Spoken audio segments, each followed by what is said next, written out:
जोहार जय मूल निवासी, मैं संकेत और आप देख रहे हैं मेंटी। भारत में हजारों की तादाद में बोलियां है, बोली भाषा है, जो आमतौर पर हर जिले में, हर तहसील में लोग अपने अलग अलग लहजे से बोलते हैं। अंग्रेजी जो आज हम लोग लिखते हैं वो अंग्रेजी दरअसल भाषा है, स्क्रिप्ट नहीं है। अंग्रेजी की कोई अपनी स्क्रिप्ट नहीं है। अंग्रेजी भाषा लिखने के लिए जिस स्क्रिप्ट का इस्तेमाल होता है उसे रोमन स्क्रिप्ट कहा जाता है। यानी दुनिया पर राज करने वाले अंग्रेज भी अपनी खुद की स्क्रिप्ट नहीं बना पाए। उन्होंने भाषा तो बना ली लेकिन स्क्रिप्ट नहीं बना पाए। लेकिन भारत में हजारों की तादाद में जैसे बोली भाषा है, उसी प्रकार से दर्जनों स्क्रिप्ट भी है। धम्म लिपि, जिसे आज ब्राह्मी लिपि के नाम से जाना जाता है या ब्राह्मी लिपि के नाम से उसका प्रचार किया गया, वो असल में अशोकन स्क्रिप्ट है। अशोका के काल में बनी हुई एक स्क्रिप्ट है। तो इस स्क्रिप्ट पर, इस भाषा पर, भाषावाद पर हम लोग आज चर्चा करने वाले हैं। और हमारे साथ चर्चा करने के लिए कोल्हापुर से हमारे साथ जुड़ी हुई है डॉक्टर विद्या नागावकर मैडम, जो कि आयुर्वेद में एमडी है। उनसे हम सवालात करेंगे। सबसे पहले मैं डॉक्टर विद्या नागावकर मैडम का स्वागत करता हूं और उनका आभार व्यक्त करता हूं कि उन्होंने हमारे लिए समय निकाला। आमतौर पर ये कहा जाता है कि डॉक्टर लोगों के पास समय नहीं होता, लेकिन उन्होंने समाज को जागृत करने के लिए जो हमें समय दिया है, उसके लिए फिर एक बार मैं उनका आभार व्यक्त करता हूं। और उनसे सवालों का सिलसिला जो है हम लोग शुरू करते हैं। पहला सवाल ये है कि महाराष्ट्र में 12वीं का एक जो किताब है उसमें ब्राह्मी लिपि के बजाय धम्म लिपि कहा गया था और इस बात को लेकर काफी बवाल भी हुआ। आपकी इसके बारे में क्या राय है? क्या कहेंगे आप?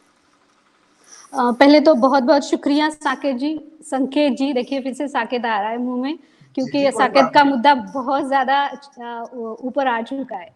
तो यही बात है, ये जो ब्राह्मी लिपि को छोड़ के धम्म लिपि लिखा गया है, या फिर जो साकेत के बारे में जो जागृति आ रही है, वो सब एक शुरुआत है, एक आगाज है। अभी तो अंजाम बहुत दूर है।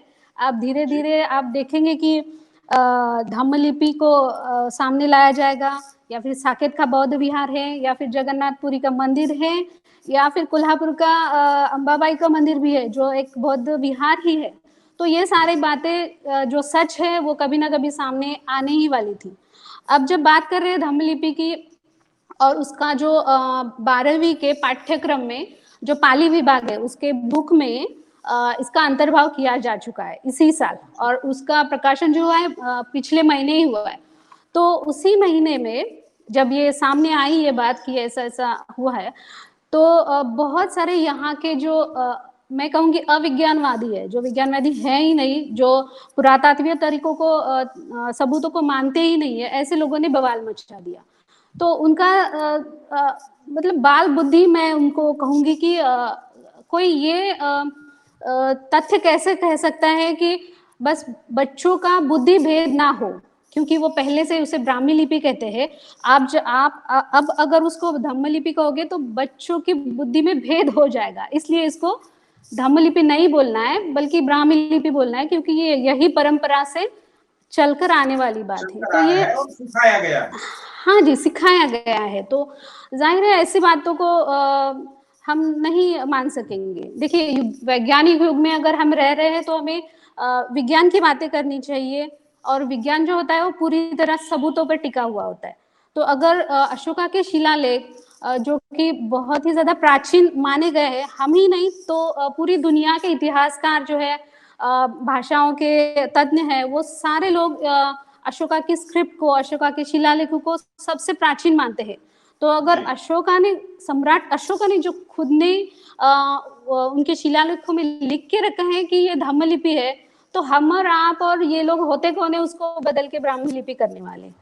तो मेरी भी राय वही है, इसके समर्थन में है कि बिल्कुल और बिल्कुल ये धम्म लिपि ही है, और इसको अब सामने आने से कोई नहीं रोक सकता है। और शायद बहुत जल्द हम देखें कि हमारा पूरा जो शिक्षा क्रम है शायद वो भी धम्म लिपि में ही हो, और अगर वैसे हो गया तो बहुत बड़ी हमारी वो अचीवमेंट रहेगी।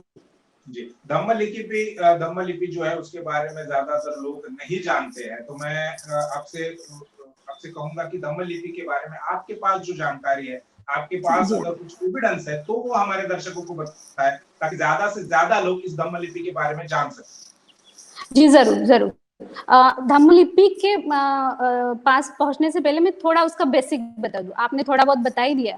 देखिए, भाषा और लिपि दो अलग अलग चीजें होती है। तो भाषा क्या होती है? विचार विनिमय का साधन। अगर मुझे आपसे कुछ बात करनी है, आपसे कुछ कहना है, तो मैं जो बोलती हूँ, बताती हूँ, उसको भाषा कहते हैं। भाषा में दो लोग चाहिए होते हैं, एक वक्ता होता है, एक श्रोता होता है, और दोनों के बीच में एक माध्यम होता है, हवा, जिससे कि ध्वनि तरंगे निकलती है और पहुंचती है, तो उसको कहते हैं भाषा। और जब लिपि, इसी भाषा को अगर किसी कारण हमको लिखना होता है, तो उस लिखावट को हम कहते हैं लिपि। तो there is little bit difference between भाषा एंड लिपि।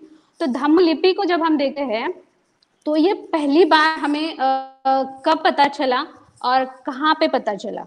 तो धम्म लिपि जो है, ये अशोका के शिलालेखों पे हमें, ठीक है, 1750 के दरम्यान हमें पहला शिलालेख मिला था।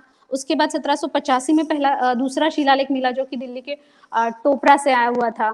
तो ऐसे एक के बाद जो शिलालेख मिलते गए, तो करीबन ऐसे 35 शिलालेख अब तक हमें मिले हैं। और उस 35 शिलालेखों में करीबन 40 बार धम्म लिपि ये वर्ड आया हुआ है, और शुरुआत में ही है, जो कि बताता है कि इसके बाद जो लिखा जा रहा है वो सब कुछ धम्म लिपि में है। तो ये धम्म लिपि जो है, ये अशोका के काल की लिखावट है, लिखे जाने का तरीका है। देखिए, अशोक जो थे, सम्राट अशोक, वो मगध देश के राजा थे, पूरे जम्बूद्वीप के सम्राट थे। और उनके यहाँ की जो बोली भाषा थी, जो बोलने में आती थी भाषा, वो प्राकृत होती थी, पाली होती थी, खारोष्ट्री होती थी। पर लिखने की जो भाषा थी, वो धम्म लिपि ही होती थी। अब जब बताइए, शिलालेखों पे अगर धम्म लिपि को इतना प्रायोरिटी करके विश्व विजेता सम्राट अशोक ने उस पर लिखा होगा कि यह धम्म लिपि में लिखा गया है, तो जाहिर है उस वक्त कई ऐसे लोग होंगे, या फिर मैं तो कहूँगी सारे के सारे लोग जो पढ़े लिखे होते होंगे, तो वो सारे धम्म लिपि को जानते ही होंगे। क्योंकि शिलालेख जो है वो कहाँ पे पाए जाते हैं? तो जम्बूद्वीप के हर एक बाउंड्री करीबन 84,000 स्तंभालेख, शिलालेख लगाए गए थे सम्राट अशोका के द्वारा। और हर एक जगह पे उन्होंने धम्म लिपि के बारे में उल्लेख किया हुआ है। ये जो शिलालेख है, ये कई शिलालेख तो द्विभाषिक भी है, जैसे कि अरमाइक भाषा में भी है और यूनानी भाषा में भी है। कहीं पे खारोष्ट्री के भी 2 शिलालेख मिले हैं। तो ये धम्म लिपि है। धम्म लिपि को अगर आप लिपि के तौर पे देखोगे, तो इसमें करीबन 47 इसकी वर्णमाला है, जिसमें 9 स्वर भी है और बाकी के व्यंजन भी है। और इसकी एक खास बात मैं आपको बताऊं, जो मुझे पता चली थी, हमारे भारत के जो बहुत बड़े भाषा वैज्ञानिक हैं, इतिहासकार हैं, डॉक्टर राजेंद्र प्रसाद सिंह, तो उनके हिसाब से धम्म लिपि ये में बहुत ही ज्यादा परिपूर्ण ऐसी लिपि है, ऐसी लिखावट है। अगर उसके वर्ण देखेंगे, उसके स्वर व्यंजन देखेंगे, और आज के हिंदी भाषा के जो स्वर व्यंजन है, तो उसमें कई बदलाव नहीं लाया जा सका है। कल्पना जो लिखावट की है, वो आज तक वही है। सर तो इतना भी कहते हैं कि ये धम्म लिपि ये जो थी, ये क्लाइमैक्स था उस लिपि का, उसके आगे और उसको संवारने की जरूरत नहीं पड़ी। तो इतनी पूर्ण भाषा जो थी, वो लिपि जो थी, वो धम्म लिपि थी। और इसी वजह से हर जगह पे सम्राट अशोक ने भी उसको उसका मूल्य बताने के लिए हर जगह पे लिखा कि ये जो भी आगे लिखा जा रहा है वो धम्म लिपि में है। तो ये है धम्म लिपि। जी जी, हमारी विरासत। जैसे सम्राट अशोका के जो स्तूप है, जो स्तंभ है, उसकी प्राचीनता है, सम्राट अशोका के शिलालेखों की प्राचीनता है। तो उसी स्तंभों पर या उसी शिलालेखों पर जो लिपि लिखी गई है, जो भाषा लिखी गई है, क्या उससे उसकी भी प्राचीनता सिद्ध नहीं होती?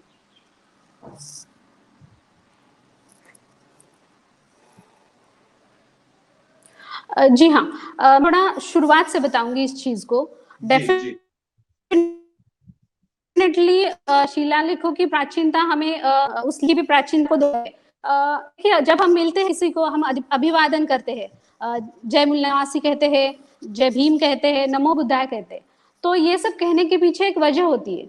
वो वजह है कि हम याद करें इन लोगों को, इन चीजों को, इन महान हस्तियों को। जैसे कि हम नमो बुद्धाय कहते हैं तो हमें याद रखना होता है कि हमारी जो जीवन शैली है, उसका जो सदाचार है, जो प्रज्ञाशील करुणा है उसकी, हमारी जो समता, बंधुता, न्याय की व्यवस्था है, वो पूरी की पूरी गौतम बुद्ध की देन है। तो उनको नमन करना हमारा कर्तव्य बनता है। तो अभिवादन के लिए भी हम नमो बुद्धाय का यूज करते हैं। दूसरी बात, अगर हम जय भीम बोलते हैं तो भीम यानी कि डॉक्टर भीमराव अंबेडकर, तो उन्होंने हमारे लिए बहुत सारा संघर्ष किया है और हमारे जो आज के मौलिक अधिकार है, संवैधानिक अधिकार है, वो सब उन्हीं की वजह से। तो ये भी हमारा कर्तव्य बनता है कि हम उनको याद रखें। इसी तरह से जो शिलालेख बनाए गए हैं, वो शिलालेख भी क्या है, तो जो सम्राट अशोक, जो विश्व विजेता रहे हैं, वो चाहते थे कि उनके समय की जो शासनकाल था, जो उनका प्रजा के प्रति लगाव था, जो रियायत उन्होंने प्रजा को दी रखी थी, जो धर्म का प्रचार उन्होंने किस तरह से किया, तो ये सारी बातें वो चाहते थे। उन्होंने एक अपने 8वें शिलालेख में लिखा भी है कि मेरे शासनकाल का हर एक कच्चा चिट्ठा मेरे पोते पोतियों को ही नहीं, तो उनकी आने वाली सारी पीढ़ियों और जब तक धरती है तब तक ये रहना चाहिए, और इसके लिए वो उसको शिलालेखों पे लिख रहे हैं। तो देखिए, अगर इस हेतु से किया गया हुआ ये शिलालेख और धम्मलिपि का प्रयास है, तो ये बहुत बड़ी वजह है इसके पीछे कि शिलालेखों पे धम्मलिपि का होना। और देखिए, नेशनल मिशन फॉर मैन्युस्क्रिप्ट्स अगर आप देखते हैं तो करीबन 2.5 करोड़ हस्तलिखित हमें मिले हैं। ये मैं नहीं कह रही हूँ, ये नेशनल मिशन फॉर मैन्युस्क्रिप्ट कह रहा है। उनके पास 2.5 करोड़ है। उनमें से करीबन 50,000 जो है वो अच्छी तरह से पढ़ लिए गए हैं, उनको जान लिया गया है। 19,000 उनमें से उनको डिजिटलाइज भी कर दिया गया है और प्रकाशित भी किया गया है। तो इनमें से जितने भी शिलालेख पाए गए हैं, वो उन सब में से जो सबसे पुरातन है, एशिया के पूरे सारी कंट्रीज में मिलने वाले शिलालेखों से सबसे पुराने जो है वो अशोका के ही हैं। और उसके पहले की लिखावट कहीं पे नहीं मिलती है जो पूरी लिखावट हो। देखिए, सब जो सिंधु घाटी की सभ्यता है, वहां पे कुछ अवशेष मिले हैं, तो उन पे जो हमें जो सील्स मिले हैं, उन पे हमें कुछ अक्षर मिलते हैं। ऐसे पूरा सेंटेंस वहां पे नहीं मिलता है जैसे अशोका के स्क्रिप्ट में हमें मिलता है। तो जाहिर है, सिंधु घाटी अगर अशोका के पहले की है तो हो सकता है कि धम्मलिपि का वो नवजात शिशु का रूप हो, उस वक्त बन रही हो, और आगे जाके जब अशोका का काल आया या फिर उससे पहले भी धम्मलिपि बहुत अच्छी तरह से लिखी और पढ़ी जाती थी। और पुरातात्विक तथ्यों पर अगर ये दुनिया ने मान लिया है कि शिलालेख जो है अशोका के काल के, तो वो सारे के सारे प्राचीन है। उसके पहले वाले कोई भी लिखावट हमको नहीं मिलती है। तो जब शिलालेख ही प्राचीनतम माने गए हैं, तो उस पर जो लिखावट है, उसको जो बोला गया है ये धम्मलिपि है, तो साधारण सी बात है कि वो भी उतनी ही पुरानी है जितनी की शिलालेख। जी जी। मेरा अगला सवाल है कि जो ब्रह्मलिपि और धम्मलिपि से जो बवाल मचा हुआ है, और आपका कहना है कि धम्मलिपि ही ब्रह्मलिपि जो कहा जाता है वही मूलतः धम्मलिपि है, तो क्या उसको ब्रह्मलिपि ये नाम देना ये सोची समझी साजिश के तहत हुआ है? जी हाँ, साजिश ही नहीं, बहुत बड़ी साजिश है। देखिए, होता क्या है, हम उतना ही देखते हैं जितना हमें दिखाया जाता है।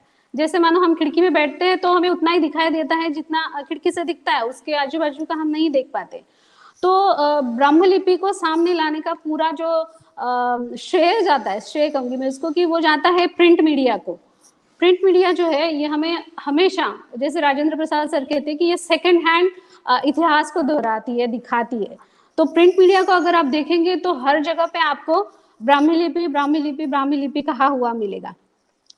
कहीं पे भी अगर आप रेफरेंस के लिए ढूंढोगे तो आपको 1-2 जगह पे हाँ ये शिलालेख धम्मलिपि, शिलालेखों में धम्मलिपि लिखा है, इतना कहेंगे, लेकिन उसके बाद ये पूरी ब्राह्मी लिपि ही है।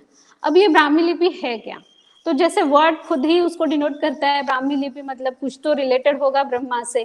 तो जी हाँ, ब्राह्मी लिपि, इसको 13वीं शतक के जो सायणाचार्य है वो लिखते हैं कि ब्राह्मी जो है लिपि वो लिखी गई है ब्रह्मा को, यानी कि ईश्वर को स्तुति करने के लिए, उसको प्रेज करने के लिए जो भाषा बोली गई है उसको ब्राह्मी लिपि बोलते। ये रेफरेंस बाद में आता है नारद स्मृति में भी। नारद स्मृति में तो यही तक लिखा गया है कि जो स्तुति पाठ ब्राह्मणों के मुंह से उच्चारे गए तो उसको ब्राह्मी लिपि कहते हैं।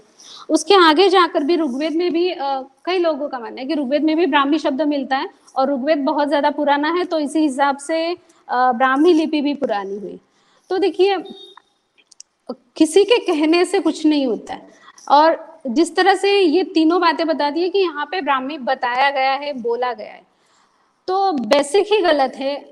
जो बोला जाता है वो तो भाषा होती है ना, तो इसको ब्राह्मी भाषा कहना चाहिए, ना कि ब्राह्मी लिपि। और जो लिखावट होती है वो लिपि होती है। तो अगर ब्रह्मा के मुंह से निकली हुई ब्राह्मी लिपि है तो क्या ब्रह्मा के मुंह से अक्षर निकले हुए थे? और अगर अक्षर गिरे भी होंगे तो कहाँ पे गिर गए? क्या उसको जमीन खा गई, उसको आकाश निकल गया? अगर वो गिरे होते तो कहीं तो गिरे होते और आज शायद मिल जाते, पर ऐसे मिलते तो है नहीं। तो जाहिर है ये सब बनावट है, ब्राह्मी ये थोपा हुआ शब्द है। अब देखिए, ये ब्राह्मी लिपि जो वर्ड है ये चलन में कैसे आया, आम लोगों के ध्यान में कैसे आया, इसको कैसे लाया गया? तो जब 1822 में जब जेम्स प्रिंसेप थे, एक अधिकारी थे इलाहाबाद में जो संशोधन कर रहे थे इन हस्तलिखितों पे, स्तंभालेखों पे, उनको बहुत ज्यादा इंटरेस्ट भी था उसमें। तो उस वक्त डॉक्टर विलियम्स की तरफ से भी बहुत सारे जो शिलालेख थे, स्तंभालेख थे, जो मिलते ही जा रहे थे, वो उनके पास पढ़ाई के लिए आ रहे थे। तो शुरुआत के दौर में उन्होंने जेम्स प्रिंसेप ने इसको नाम दिया था इंडिक स्क्रिप्ट, जो इंडस वैली से रिलेटेड है। तो क्योंकि उनको भी उस वक्त पता नहीं था, जो शुरू के दौर में मिले हुए जो स्क्रिप्ट थे, जो शिलालेख थे, उन पे कहीं पे अशोका का नाम नहीं था। पर जो कि जेम्स प्रिंसेप एक इतिहास संशोधक भी थे, वो इतिहास को पढ़ते थे और उन्होंने बौद्ध साहित्य को भी पढ़ा था। तो उन्होंने जाना था कि बौद्ध साहित्य के हिसाब से अशोक एक बहुत बड़े सम्राट रह चुके हैं, उन्होंने क्या क्या काम किए, उन्होंने पशु वैद्य को भी कितना महत्व दिया है। तो ये सारी बातें उनको पता थी, उनका शासनकाल पता था। तो उनको यकीन हो गया था कि ये जो स्क्रिप्टिंग है, ये जो शिलालेख मिलते जा रहे हैं, ये सही तरीके से अशोका के काल के हैं। जब उनको यकीन हो गया था तो उन्होंने उसको जब पहला उनका शिलालेख जो 1785 में जो टोपरा का शिलालेख मिला था, जी हाँ, तो वो शिलालेख उन्होंने जब पढ़ा, उसको प्रकाशित किया, तो उनका पूरा यकीन हो गया उनको कि ये सब अशोकी कालीन ही है। तो उन्होंने उसको नाम दिया अशोकन स्क्रिप्ट। वो धम्मलिपि भी कह सकते थे या फिर कुछ और भी कह सकते थे, लेकिन उनको समझ में आ गया था कि ये पूरा श्रेय अशोका के वजह से है, तो उन्होंने उसको नाम दिया था अशोकन स्क्रिप्ट। लेकिन जब बाद में करीबन 1915 में तो जो है 19वीं शताब्दी के आखिर में जब टेरेन द लिक्योपोरा आए भारत में संशोधन करने के लिए, तो उन्होंने इस लिपि को, उनके पास जो शिलालेख पढ़ने के लिए आए थे, उस लिपि को ब्राह्मी लिपि नाम दे दिया। और उसके जो कारण बताए वो बहुत ही अनरिजनेबल थे, कारण ही थे पर अनरिजनेबल थे। तो जो उन्होंने जो 2-3 उनके लिए कारण दिए हैं, उनमें से एक था ललित विस्तार, जो एक बौद्ध साहित्य का ग्रंथ है। एक्चुअली वो लिखा गया था 3-4 शतक का था, और उसमें 64 अलग अलग लिपियों के बारे में भी बताया गया था, उनके नाम बताए गए थे। तो उनमें से जो पहली लिपि थी, ललित विस्तार में बताई गई पहली लिपि थी, वो थी ब्राह्मी लिपि। उसके बाद खरोष्ठी लिखा था। ऐसे लिखते लिखते 64 जो है लिपियों के बारे में उसमें लिखा था। तो लिक्योपोरा जो है, उन्होंने कहा कि मैंने इसी में से पहले ब्राह्मी को चुना, क्योंकि ब्राह्मी जो लिपि है वो बाएं से दाएं लिखी जाती है, और जो दाएं से बाएं लिखी जाती है उसको खरोष्ठी बोलते हैं। तो ब्राह्मी लिपि का वर्णन और शिलालेखों का वर्णन मिल रहा था, बाएं से दाएं होना, तो इसी वजह से मैंने उसको ब्राह्मी लिपि बोल दिया। दूसरा वो रेफरेंस देते हैं जैन ग्रंथ का, जिसमें एक कहानी भी बताई गई है। जो ऋषभ देव थे, उनकी जो बेटी थी, बम्बी नाम था उनका, तो उसको पढ़ाने के लिए उन्होंने एक लिपि को निर्माण किया, ऋषभदेव ने। तो उस लिपि को उन्होंने नाम दिया बम्बी की वजह से, बम्बी हो गया, बम्बी लिपि, जी हाँ, बम्बी लिपि हो गया, फिर बम्बी हुआ, ब्राह्मी हुआ, तो इस तरीके से उसको ब्राह्मी लिपि बोला गया। और जो तीसरी बात जो बहुत ही पुरातन नहीं, जो क्या कहते हैं, आधुनिक काल के जो वैज्ञानिक नहीं कहूंगी, जो विद्वान पंडित लोग हैं, वो मानते हैं कि ऋग्वेद में ब्राह्मी शब्द आया हुआ है, तो इसलिए उसको ब्राह्मी लिपि कहना चाहिए, क्योंकि ये भी पुरातन लिपि है, शिलालेखों पे मिली हुई। तो इस तरह से ब्राह्मी लिपि को जो है वो थोपा गया है, ये कोई ओरिजिनल लिपि तो हो नहीं सकती। देखिए, जब हम ब्राह्मी लिपि के बारे में बात करते हैं और उसको प्राचीन माना जाता है, तो प्राचीन जो ये लोग बोलते हैं कि और भी ज्यादा प्राचीन जो ग्रंथ है, जैसे कि वेद है, वेदों को तो सबसे प्राचीन माना गया है, पर कहीं पे भी हमें वेदों की लिखावट ब्राह्मी लिपि की नहीं मिलती है। वेद कैसे लिखे गए हैं? वेदों की जो लिखावट है वो देवनागरी है। कहते वक्त कहते हैं कि वो वैदिक भाषा है, वैदिक भाषा, वैदिक संस्कृत है, और बोलने वाली संस्कृत अलग होती है, उसको लौकिक संस्कृत कहते हैं। तो वैदिक संस्कृत जो है वो उसकी लिखावट है देवनागरी, और सबसे पुरानी लिपि है ब्राह्मी लिपि। तो अगर ब्रह्मा के मुख से वेद निकलते हैं, ब्रह्मा के मुख से ही लिपि निकलती है, तो जो वेद ब्रह्मा ने बताया है उसकी लिखावट भी तो ब्राह्मी लिपि होनी चाहिए थी, पर ऐसा कुछ, जी हाँ, होनी चाहिए थी, पर ऐसा नहीं है। वो जो सारे संस्कृत के ग्रंथ भी आप देखिए, महाकाव्य देखिए, तो ये सारे किस भाषा में लिखे गए हैं? वो तो संस्कृत में लिखे गए हैं, संस्कृत भाषा के हैं, वैदिक हो या फिर लौकिक हो, लेकिन भाषा तो संस्कृत है, पर लिपि उनकी देवनागरी है। तो अब देखिए, देवनागरी जो है वो नागरी लिपि तो क्या है? वो ओरिजिनली नाग लोगों की लिपि है। नागरी मतलब नाग लोगों की, नाग लोगों ने आगे लाई हुई, निर्माण की हुई लिपि है नागरी लिपि। उसको भी बाद में भाषा में तोड़-फोड़ करके उसको देवनागरी बताया गया। तो जो ओरिजिनल नागों की भाषा है, प्राकृत भाषा, उसकी जो लिखावट है, जिसको उन्होंने नागरी लिपि कहा था, बाद में उसी को देवनागरी लिपि कहा गया। और संस्कृत को लिखने के लिए इसी नागरी लिपि का उपयोग किया गया, जबकि नागरी लिपि एग्जैक्टली उसका जो ओरिजिन बताया जाता है वो है ईसा के बाद के 100-200 साल में आई हुई वो लिपि है। तो संस्कृत जो बहुत पुरानी भाषा है, तो उसके लेख नागरी लिपि जो ईसा के बाद की है, तो इसमें क्यों लिखे गए? देखिए, संस्कृत को ये लोग बोलते हैं कि ये अनेक भाषाओं की जननी है, पूरे सारी भाषाओं की। तो वही मेरा अगला सवाल था, क्योंकि हम लोग भाषा और स्क्रिप्ट पर जब बात कर रहे हैं, तब संस्कृत जो है वो सभी भाषाओं की जननी जिसे कहा जाता है, इसमें कितनी सच्चाई, ये इसमें कितना तथ्य है? जी देखिए, जब हम कहते हैं कि जननी है, तो माँ और बच्चा होता है, तो माँ के जो गुण होते हैं वो माँ बाप के गुण वो बच्चे में आने चाहिए, सही बात है ना कि बच्चे के गुण माँ बाप में। तो जब आप संस्कृत को देखते हैं, आप कहते हैं कि संस्कृत हर एक भाषा की जननी है, जैसे पाली भाषा की भी है, प्राकृत की भी है, खारोष्ठी की भी है, पर इन सारी भाषाओं में कहीं भी संस्कृत का कोई वर्ड नहीं मिलता है। तो अगर ये माँ है तो उसके बच्चे में कुछ तो गुण दिखाई देने चाहिए, तो अगर नहीं दिख रहे हैं तो जाहिर है कि ये इसकी माँ नहीं है। इसका उल्टा अगर आप देखेंगे, प्राकृत देखेंगे या फिर पाली भाषा देखेंगे, खारोष्ठी देखेंगे, तो उनके कई शब्द जो है आपको संस्कृत में मिलते हैं। जी हाँ, संस्कृत में मिले। उदाहरण अगर आपको देना हो तो? जी, बहुत सारे उदाहरण है। देखिए, आप कबीर की वाणी भी देख लीजिए। कबीर की वाणी में जो हमें शब्द मिलते हैं वो किसी संस्कृत के नहीं है। उसमें अब कबीर इतने बड़े दोहाकार रहे हैं, उनकी रचनाएं इतनी फेमस है, तो कहीं तो उनके लिखावट में भी संस्कृत आना चाहिए था, क्योंकि जब ऐसे बड़े बड़े भाषाकार होते हैं या फिर ये बड़े बड़े साहित्यकार होते हैं, तो वो उस समय की जो बेस्ट लिपि होती है, जो बेस्ट भाषा होती है, उसको जाहिर करते हैं। तो कबीर की वाणी में भी कहीं पे भी संस्कृत का जिक्र नहीं मिलता है, या फिर संस्कृत के जो संधि समास है, जैसे आप कबीर का एक दोहा ले लीजिए, पाथर पूजे हरि मिले तो मैं पूजू पहाड़। तो कहीं पे भी ऐसे दोहों में आपको जो जोड़ाक्षर रहता है, जो संस्कृत में पाया जाता है, संस्कृत का जो संधि समास है, वो उसमें कहीं पे भी नहीं मिलता है। तो इस तरह से अगर संस्कृत का जिक्र जब आपके बच्चों में नहीं दिख रहा है, आपके जिस भाषा को संस्कृत ने जन्म दिया है उसमें नहीं मिल रहा है, तो जाहिर है कि संस्कृत में कोई ऐसे गुण नहीं है जो आगे चले गए हो इतर भाषा में। तो उल्टा हो, एक्चुअली उल्टा है कि जब पाली या प्राकृत हो, खारोष्ट्री हो, तो जैसे जैसे समय बदलता है उसमें बदलाव होते जाते हैं, लिखावट में भी बदलाव होता जाता है।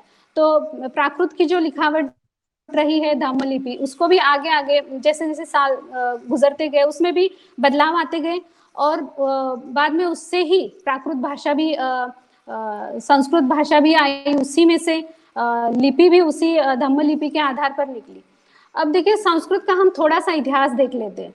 तो संस्कृत यहाँ पे आई कैसे, भारत देश में जम्बू द्वीप में आई कैसे? तो साधारण ईसा के बाद 150 सालों में जब ईरान से लोग आते थे व्यापार के लिए जम्बू द्वीप में, भारत में जब आते थे, पश्चिमोत्तर से आते थे, तो उनको यहाँ की प्राकृत भाषा समझ में नहीं आती थी, और प्राकृत भाषा बोलने वालों को उनकी पर्शियन भाषा समझ में नहीं आती थी। तो ये संस्कृत जो है ये एक बीजिंग टाइप की भाषा है। बीजिंग मतलब कि जब दो अलग अलग कल्चर्स एक साथ आते हैं, आदान प्रदान, हाँ आदान प्रदान करने के लिए आते हैं, व्यापार के लिए आते हैं, तो वो एक नई अपनी खुद की एक भाषा बना लेते हैं जिससे वो एक दूसरे को समझ सके। तो संस्कृत ये इसी टाइप की भाषा है जो बनी पर्शियन और प्राकृत भाषा के मिलाप से बनी गई। और उस वक्त उस दौरान यहाँ पे भारत में लिखावट जो थी वो नागरी लिपि की थी, इसीलिए संस्कृत के जो सारे ग्रंथ हैं आप देखेंगे वो भी किस लिपि में है, तो नागरी लिपि में, ना कि ब्रह्म लिपि में। तो जाहिर है कि संस्कृत का जो भी लिखा गया है वो पूरी तरह ईसा के बाद में लिखा गया है, ना कि मौर्य काल में या फिर उसके पहले में। अब देखिए वेदों में, वेद जो बहुत ही पुराने माने जाते हैं, तो वेदों के ऊपर भी अब बहुत बड़ा प्रश्न चिन्ह आ गया है इन्हीं शिलालेखों की वजह से। तो जब आप शिलालेख को पढ़ते हैं तो जो शुरुआती दौर के शिलालेख है उनमें कहीं भी दास या दस्यु का नामोल्लेख नहीं मिलता है। तो ये दास होता क्या है? वही दास जो वेद में बताया गया है कि आर्य और दास्यों का संघर्ष, जिसके बारे में ऋग्वेद में भी लिखा है और बाकी वेदों में भी लिखा है। तो ये जो दास दस्यु शब्द है, ये दास का ओरिजिनल मतलब ये एक बौद्ध साहित्य का शब्द है, और इसका मतलब होता है उपासक, श्रेष्ठ, जो अनुयायी है, इस तरह से ये एक उपाधि है दास बौद्धों को दी हुई। मतलब उस वक्त जब शिलालेख लिखे जाते थे तो कई लोग उसमें दान धर्म करते थे उन शिलालेखों को बनाने में, या फिर वहां के जो व्यापारी होते थे तो उनको बोला जाता था दास। तो दास ये उपाधि के नाम पर जो शिलालेखों को मिलते, शिलालेखों पे लिखे हुए मिलते हैं, वो बहुत बाद के हैं, अशोका के काल के नहीं है, थोड़े बाद के हैं। तो इस हिसाब से अगर दास जो वर्ड है वो पहले कहीं नहीं मिलता है, शुरुआती के शिलालेखों में नहीं मिलता है, बाद के शिलालेखों में या फिर स्तंभालेखों में मिलता है।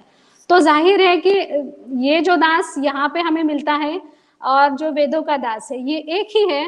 तो वेद का जो काल है वो पुराना नहीं है, वो यही है, ईसा के बाद का है।